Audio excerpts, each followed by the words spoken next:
Sir வணக்கம் sir. நான் தொட்டம்பட்டிலேருந்து பாலக்கோடு தார்மணி மாவட்டம் பாலூர்ந்து பேசுகிறேங்க. செல்வம் பேசுகிறேன். இந்த ஆட்டு வளர்ப்பு நாங்கள் விவசாயம் தான் பண்ணியிருந்தோங்க. விவசாயம் பண்ணி இருந்துட்டு இப்போ ஆட்டு பண்ணை நாங்கள் போட்டுருக்கிறதுனால 7-8 வருஷமாக விவசாயம் ஆட்டு பண்ணை போட்டிருக்கோங்க.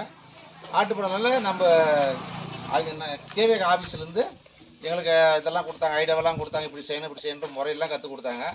அதை வச்சு நாங்கள் செய்கிறோங்க. ஆட்டு பண்ணையில் எங்களுக்கு ஒன்றும் லாபகரம் நல்லா இருக்குதுங்க.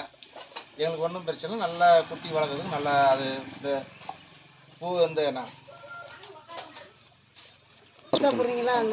தீவனம் என்ன போடுறீங்க? அடர் தீவனம் போடுறது. அதே மாதிரி எங்கிட்ட இருந்து நாங்கள் கேவிக்கு இருந்து நிறைய ஃபார்மர் அங்கே கூடி காலையில் 8 மணிக்கெல்லாம் கள்ளக்குச்சி கொட்டிடுறோங்க. கொட்டிட்டாக்க நாங்கள் அது ஒரு 2 மணி நேரம் சாப்பிட்டு ரெஸ்ட் எடுக்குதுங்க. ரெஸ்ட் எடுத்துன்னா அப்புறமேல 12 மணி ஆச்சுன்னா கடலை போட்டு மூட்டை புதுசாக தவிடு புண்ணாக்கு இதெல்லாம் நார்மலாக கலக்கிற மாதிரி கலக்கி வச்சுட்டா சாப்பிட்ருதுங்க. சாப்பிட்டு அதுக்கு மேலே தீவன தட்டு பூசா பில்லுக்கு வந்து மிஷின் விட்டு கத்தரிச்சு அதை கொட்டலாம், அதுவும் சாப்பிடுதுங்க. நைட்டுக்கு அவித்தலை கட்டிடுறேங்க. இதில் வந்து எங்களுக்கு எந்த நல்ல லாபம் கிடைக்குதுங்க, ஒன்றும் பிரச்சனை இல்லைங்க. 4 மாத குட்டியில் வந்து எங்களுக்கு வந்து 8000-7000 குட்டி வைக்கிறோங்க. ஒரு ஆடு வந்து 2 குட்டி போடுதுங்க. 2 குட்டி போது 10 ஆடுனா கூட எங்களுக்கு 20 குட்டி ஆச்சு. அப்படிங்கும்போது 7,000 கூட எங்களுக்கு 1,40,000 ஒரு பேட்ச் வந்துடுங்க சார்.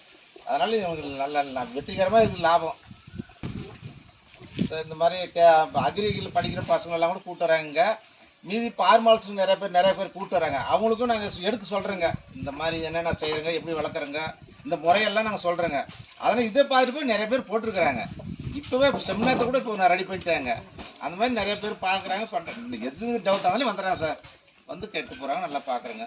அதனால் இந்த கேவிக எங்களுக்கு ட்ரைனிங் கொடுத்தது ரொம்ப ஒரு சந்தோஷம். இதோட இது வேலை